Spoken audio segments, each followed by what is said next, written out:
Hello, hello, Leo Collective, Sun, Moon, and Rising. Ako po si James. Kamusta po kayong lahat? And welcome po sa James Tarot PH.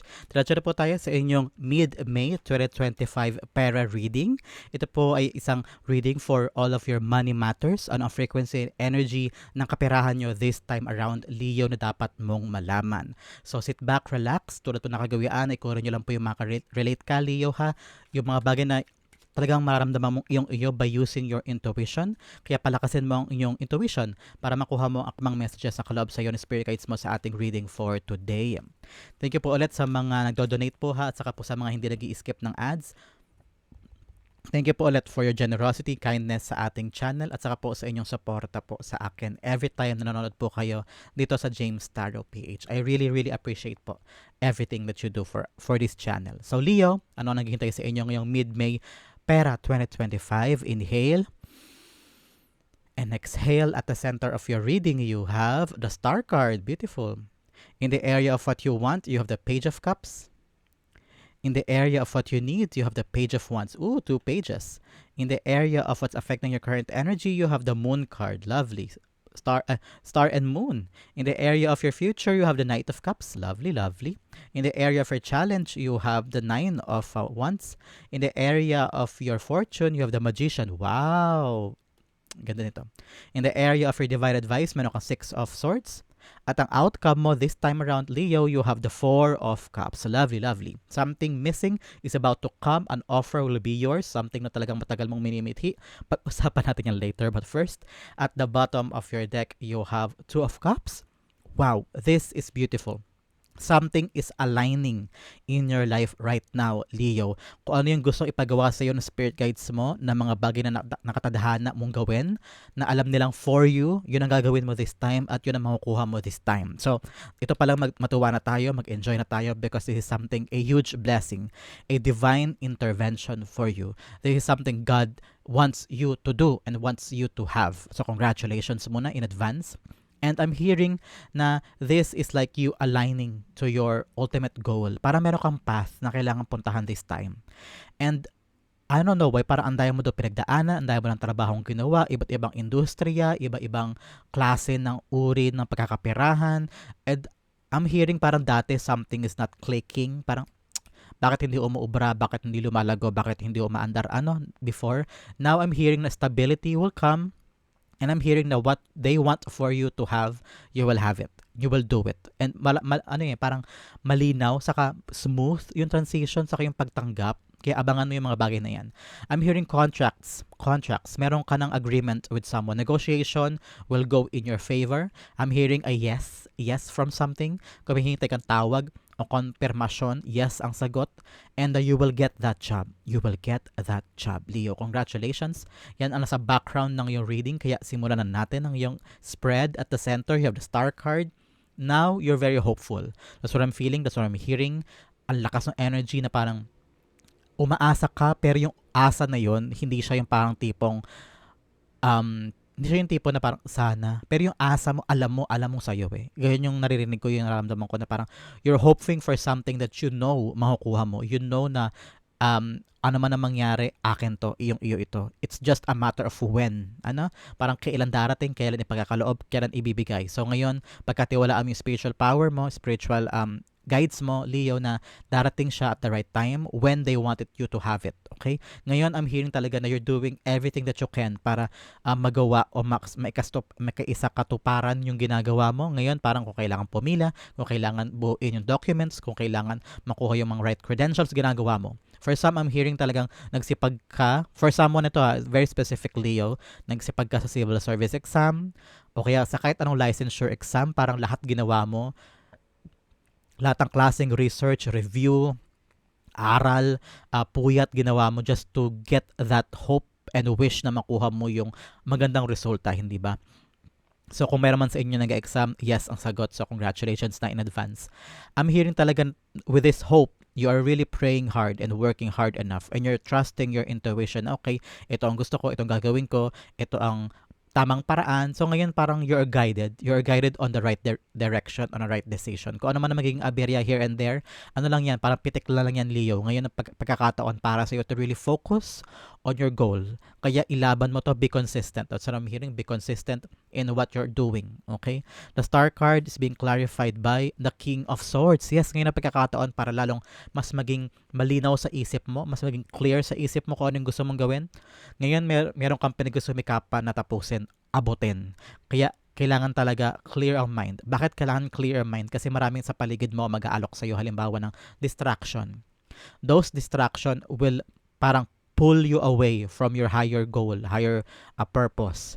Ito ang gusto ni God na pagawa sa iyo. Kaya make sure this time around, huwag kang papadala sa distraction. Halimbawa, yung mga friends, laging lumabas every night, o kaya meron mag-aalok sa iyo ng kakaibang trabaho na hindi mo naman sa hinagap gustong gawin, pero dahil sa kaperahan, gagawin mo. Parang ngayon, ano ba yung bigger goal? Ano yung much better goal na better for you, na matagal mo nang hinihiling, matagal mo nang gusto makuha? Doon ka daw dapat mag-focus. Huwag daw malilingat. Huwag daw parang biglang mawawalan ka ng energy o mawawalan ka ng effort. Parang huwag daw atras abante. That's what I'm hearing. Especially with the King of Swords. Panindigan. Kailangan daw may paninindigan, and you have to cut off connections or bad habits, or I'm hearing na meron ka kasing maling paniniwala o maling parang maling routine. That's what I'm hearing. May mga mali kang routine na kailangan mong putulin at baguhin para lalong maging mas epektibo yung approach mo sa iyong mga dreams. Okay, Leo? In the area of what you want, you have the Page of Cups here. You're waiting for something, Leo. Meron kang hinihintay. And alam mo, kapag to dumating, hindi mo siya pakakawalan. Like the page here, nakatutok talaga siya sa isda. Yung isda na yun yung pinapangarap niya makuha. And gagawin niya ang lahat. Huwag lang makawala doon sa cup yung isda na yun, at huwag makatalon pabalik sa tubig. So ganun ka din. You are waiting for the right moment to grab the opportunity.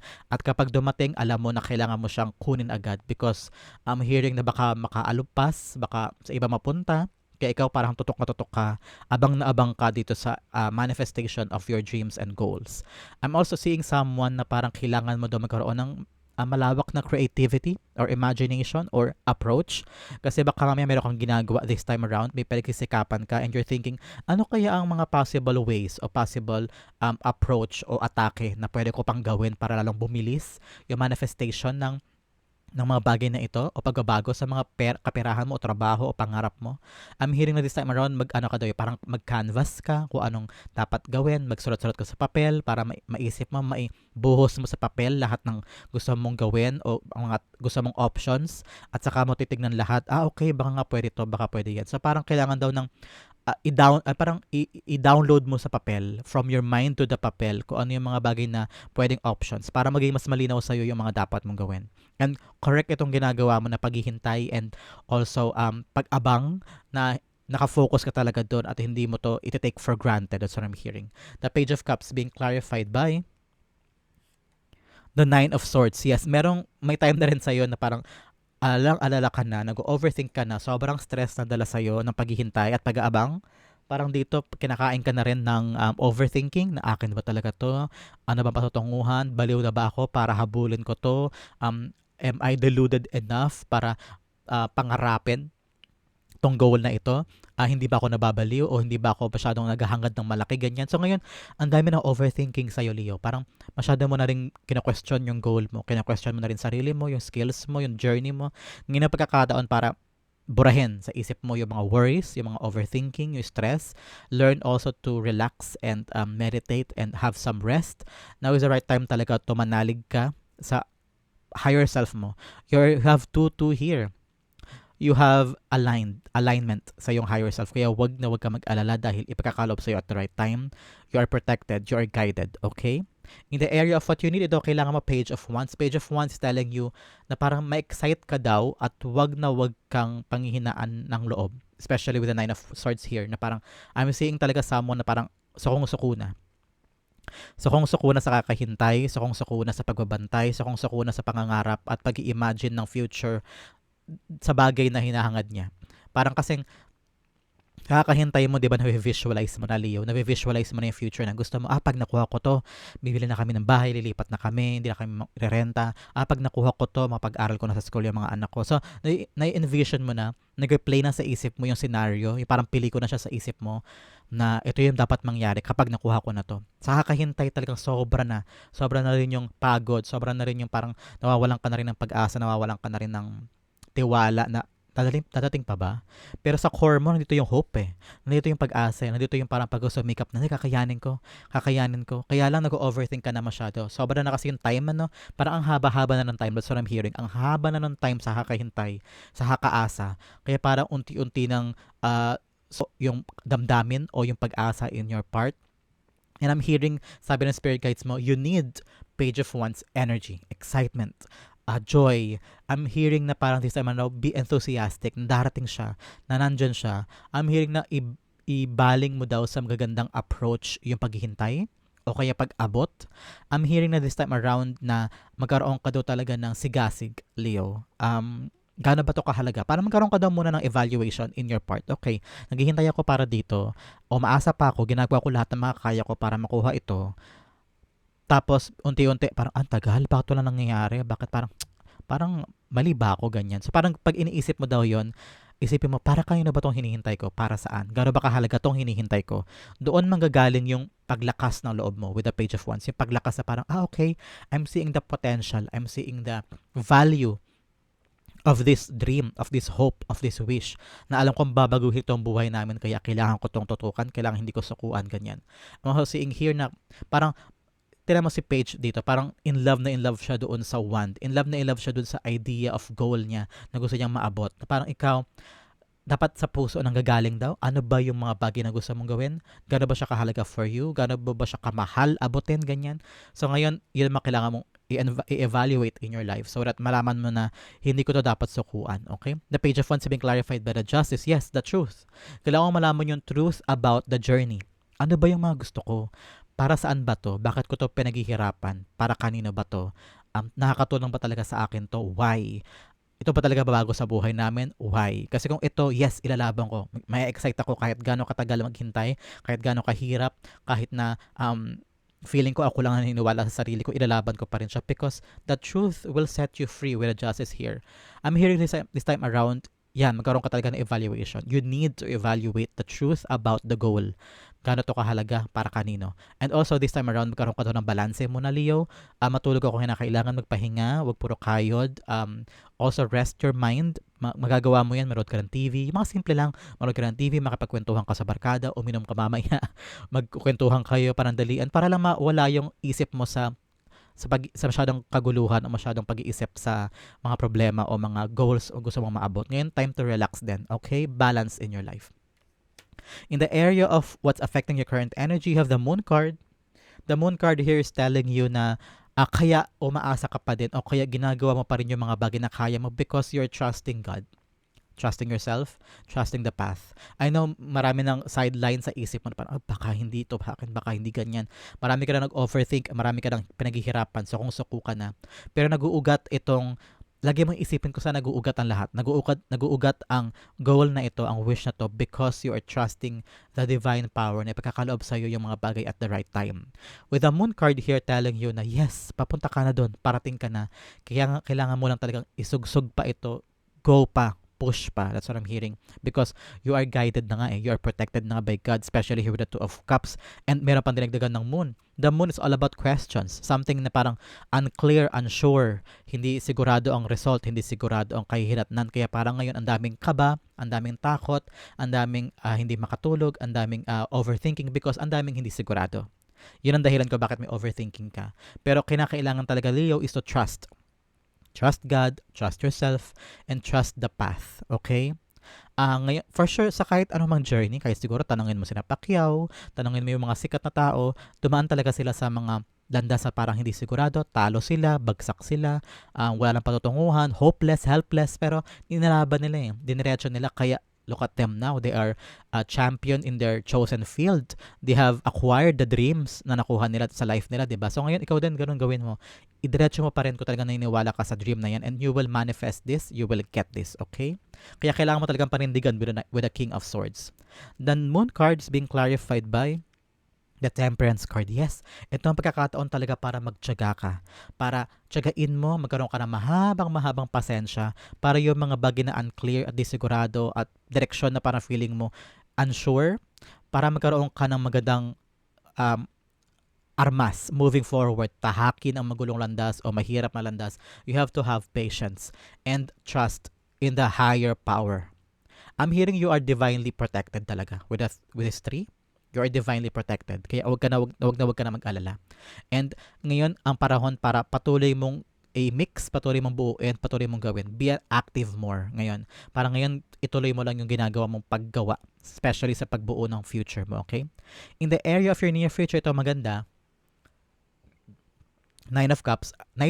I'm saying offer, Leo. There will be an offer to you in the near future. Offer ng trabaho. Ito na yung katuparan nun.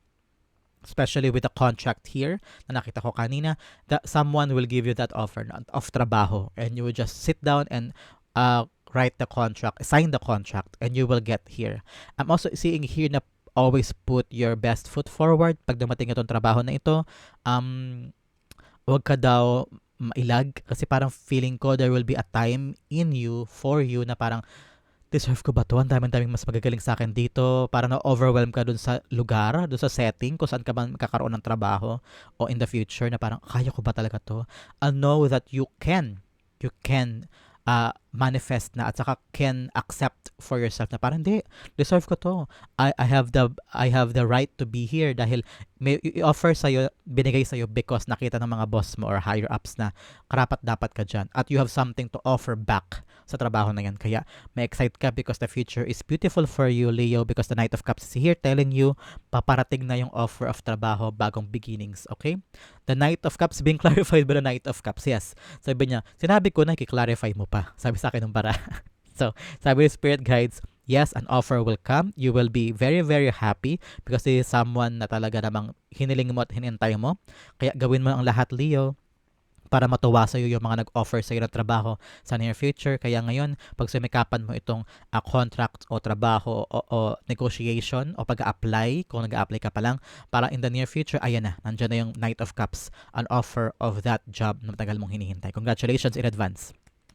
In the area of your challenge this week, Leo, you have the 9 of Wands. Challenge sa'yo talaga yung pagkatsaga because ang dami mo worries eh. So kung suko ka na dito eh, sobrang hirap na sa paghihintay ng kapalaran mo Tapos may mga takot ka na din, may inhibitions ka na din.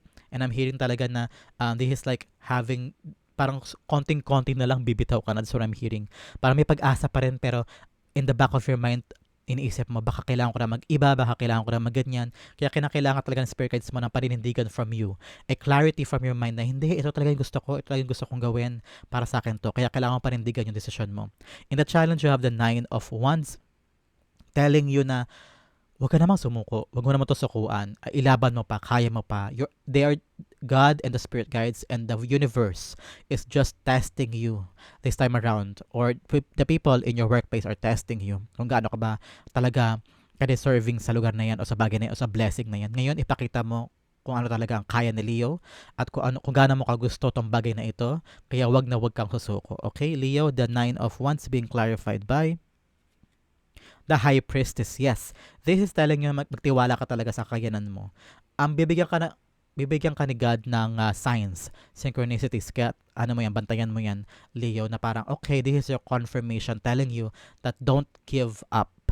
You have everything that you need in your power, in your tools na magagamit mo sa mga bagay na nilalaban mo this time around. High Priestess, ang ugnayan natin sa spiritual realm. Like I've said kanina, you are protected. And High Priestess is the confirmation of that. Kaya huwag kang ngayon mawala ng pag-asa. Saka palakasin mo daw this time around yung iyong spiritual power, Leo. Mas magdasal ka ngayon, magkaroon ka ng meditation to really pray more para kayanin mo. Because I'm seeing talaga sakutin yung katawan mo eh. Pagod na yung katawan mo. Baka yung isipan mo rin pagod na. Kaya ngayon talagang palakasin mo yung espiritu mo, spiritual power mo para kayanin mo pa moving forward. Because I'm hearing talaga this is something beautiful, an opportunity for you. Kaya ngayon na pagkakataon na huwag kang sumuko, okay? In the area of fortune, you have the Magician card. Nasa area siya ng fortune, kaya you're very, very lucky. One of your manifestation will come true at this time. Pwede ito na talaga yung trabaho, darating niya. Or meron ka talagang minimithi I don't know why, kung ano yung pinipray mo kay God. I'm hearing material things. Meron ka bang gustong bilhin this time around, Leo, na parang importante sa family? Kailangan ng family member, baka laptop for your kids or a cellphone para sa pag-aaral nila, ganyan. Basta meron ka nakitang parang may hinihiling ka kay God na sobrang mahal, na parang hindi pa kasya sa pera mo ngayon. But kailangan na. So I'm hearing something will manifest in your life. A prayer that will come true. Sa kaya abangan mo yung mga manifestations na yan because it's here. Nandito na siya para sa'yo, okay? The Magician card is being clarified by the Seven of Cups. Wow! This will open up some doors. Pero daw mag-manifest sa'yo na mga bagay na ini-imagine mo palang last time. Parang meron kang mga visions or goals na parang nasa isip mo lang, visualize mo, fantasize mo na mga gusto mo makuha. Ngayon makukuha mo na siya. Merong isa dyan sa mga ito na parang pinangarap mo, dinasal mo. Ayan, bam, biglang darating. So congratulations, this is a clear confirmation that one of your prayers will come true at this time. Kaya yakapin mo. I'm hearing na be consistent. Be consistent in a sense na alagaan mo daw yung blessing na darating. Huwag mo daw i-take for granted o huwag mo daw I'm hearing do everything. Do everything para maging consistent ka. Mapangalagaan mo tong darating na isang blessing for you. And this will change your life because this blessing will open up new opportunities, new goals. Halimbawa, may nakuha kang trabaho sa isang opisina and then dyan mag-uumpisa yung makapag-provide ka na sa ganito, makapag-provide ka na sa ganyan, magbibigyan na ng option to do this, to do that. So, marami magbubukas na mga bagay-bagay sa buhay mo once na dumating tong manifestation mo nito. Congratulations sa iyo, Leo. In the area of your divine advice, you have the Six of Swords. I'm seeing here na you have now have the chance to move on, go on a better life, parang transition from one place to the other or one job to the other. Ngayon na pagkakataon mo na parang pumunta ka na daw dun, huwag ka na mag-dwell sa past, iwanan mo na daw yung mga dapat iwanan, Leo. I don't know kung lover ba to na sobrang toxic na parang feeling mo siya nagpapahirap sa'yo, napapaba sa'yo. Ngayon kailangan mo na siyang iwan. O kaya family members na alam mo parang bigat na bigat ka na, kaya parang wala kang growth because of them. Ngayon parang kailangan mo na isipin daw ang sarili mo and move on a new way of life, a new strategy. Basta something kasi, Leo, na parang feeling ko you are stuck from someone or stuck ka sa isang sitwasyon in the past. And hindi siya wala sa buhay mo this time. Kaya parang paalala sa yung spirit guides mo na learn to walk away. Learn to choose yourself and go somewhere na parang mas safe ka, somewhere that you are having the growth that you need at ma-embrace mo na yung opportunities na dapat mong makuha, especially with the Two of Cups here. Para may kailangan ka daw iwan, kailangan kang pabayaan na, kailangan ng talikuran, okay? The Six of Swords being clarified by nakabalik na sa Judgment card. Yes, parang wala daw action in your part. Alam mo na yung gagawin eh. With the Judgment card upright, alam mo na yung gagawin eh. Merong call for action in your part na parang, uy, Leo, gising. Ito ang dapat gawin. Iwan mo na yan. Masyado ka nagpapakamartir dyan sa tao na yan, ganyan, o sa sitwasyon na yan. Now's the right time for you to really change things up. Dapat kang baguhin. At alam mo na yan eh. Lingering na sa isip mo. Pero dahil nakabaligtad itong ating Judgment card, I'm hearing na parang ayaw pang actionan. Ayaw pang iwan, ayaw pang lumayo, ayaw pang gawin. So ngayon, ginigising ka na ng iyong spirit guides na, huy, bangon, Leo, gawin mo na yan. Learn to change things up para umandar na yung dapat umandar sa life mo, okay? Ang yung outcome na napakaganda pag-usapan natin later. But first, let's have additional messages from the divine. Ito yung mga bagay na additional, karagdagang tulong mula sa iyong spirit guides sa usaping pera this time. Leo, you have loyalty. True friendship and loyalty are among the most important values. Be loyal to your friends. So ngayon ang pagkakataon para isipin at tignan mabuti kung sino yung mga taong loyal sa iyo at sino yung mga taong dapat mong pahalagahan sa iyong mga connections in life. Okay? Especially sa workplace. Sino ba yung mga taong maaasahan mo dyan? Especially sa usaping pera. No? Another message of authority. Take on the role of a leader and everyone will respect you. Be self-confident. Magkaroon ka daw ng confidence sa iyong sarili. I'm hearing talaga act as if. Dapat ikaw pa lang mismo confident ka na sa mga gusto mong gawin. Kasi makakatulong yan para lumabas sa aura mo, at everybody will feel kung gaano ka confident, and they will see you on a different lens, and everybody will respect you. Huwag ka dapat parang hinahayaan mo na as buli-bulihin ka o maliitin ka, ganyan. Kailangan ipakita mo rin kung gaano ka kagaling, okay? Another message, you have surprise. An unexpected turn can bring positive change. Be ready for change. Ooh, especially here with the outcome, maghintay ka daw kasi mayroong surpresang, may surpresa. May surpresang darating sa'yo in this week. Kaya abangan mo yan, babago daw yan sa buhay mo. Congratulations, Leo. Another message, you have helping hand. Need others to assist with services, increased productivity. No one can handle it all. So, ngayon daw pagkakataon na feeling may darating daw na tulong sa'yo, isang help coming from someone na magpapagaan ng mga bagay-bagay moving forward. Another message, partnership. Ooh, especially here with the Two of Cups. Joining forces with business partners or for win-win cooperation. Prioritize your connection. Like I said here, kasi yung mga loyalty mo din, your connection, kailangan mo doon antabayanan yan. Here with the Two of Cups, tugma. Partnership, negotiation, agreement with some business people. So ngayon talaga may contracts talagang pipirmahan like I've said kanina. So ngayon talaga antabayanan mo yan because talagang you're gonna grow in the business side or in the trabaho side. Kaya magkaroon ka na magandang connection daw with other people, especially for those na makakatulong sa'yo moving forward sa usaping pera or career, okay? Another message, we have discipline. I can accomplish what I set my mind to. So ngayon karoon ka daw talagang disiplina, especially sa paghihintay ng mga outcomes o mga gustong gawin. And focus, yun ang kinakailangan mo daw this time. Discipline, Leo. In your outcome, you have the Four of Cups. I'm seeing here in the dulo that something missing in your life will manifest, especially here with the manifestation card, na meron kang hinihintay, hindi ka na masaya dito sa ginagawa mo in the past. Matagal mong ginawa, matagal mong pinagtrabahuhan, hindi ka na masaya doon. Parang feeling mo, it's time na para mag-level up ka, o it's time na para magkaroon ka naman ng bagong opportunity. Pwedeng promotion ito or a new job na may bigger salary, bigger pay grade. Ngayon parang iniisip mo na, okay, hindi na ako masaya, time na para gawin ko naman yung para sa akin. I'm seeing someone na from a job, tatalon ka na from a negosyo or ay no opportunity. Ngayon parang hinihintay mo na lang talagang dumating yun, especially here with the Page of Cups. Dalawang beses na mabasa yung talagang waiting mode sa'yo, Leo. Kaya pag talaga dumating to, alam ko yayakapin mo to talaga. And antabayanan mo siya because like I've said here, may surprise daw, may surpresa. May surprise daw. So be ready for change. An unexpected turn can bring positive change. So talagang antabayanan mo ito and this will come to you at the right time. I'm hearing 4 days, 4 weeks. Ang naririnig ko, 4 days or 4 weeks. Antabayanan mo yan because 4 is a very, very powerful number. And I'm hearing talaga ito darating at the right time when you need it the most. Okay? The 4 of Cups being clarified by the Chariot card. Yes. Wow. Talaga may ano ditong paggulong, may pag-andar sa mga bagay na gusto mo. I'm hearing na kapag dumating na tong fourth cup, itong hinihintay mo, hinihiling mo, itong mina-manifest mo, hindi na magbubukas sa mga pinto, kundi aabante na ang buhay mo moving forward. You're gonna leave something. May iran kang iiwanan and now you're conquering on a bigger heights, bigger things, and you're protected by your spirit guides. You're protected by the high above. Ilang beses ko nang sinabi dito na protektado ka, Leo. So, make sure na talagang ilaban mo yung gusto mong ilaban. Kunin ang mga karapat-dapat na para sa'yo. If you think that this job ay deserve mo at para sa'yo to, go, ilaban mo. Because I'm hearing ito talaga yung bagay na magpapaandar sa'yo moving forward at magpapaabante sa career mo o sa usaping pera mo. Wow, Leo, that is, you're very, very blessed. Kasi nakita ko talaga may gabay, protektado ka. Blessed, mid-May pera reading. Sa po kayo nakarate, sa po kayo nakaresonate. Comment down below and I'll be reading your messages. Thank you again for watching. This has been James for James Tarot PH. God bless everybody.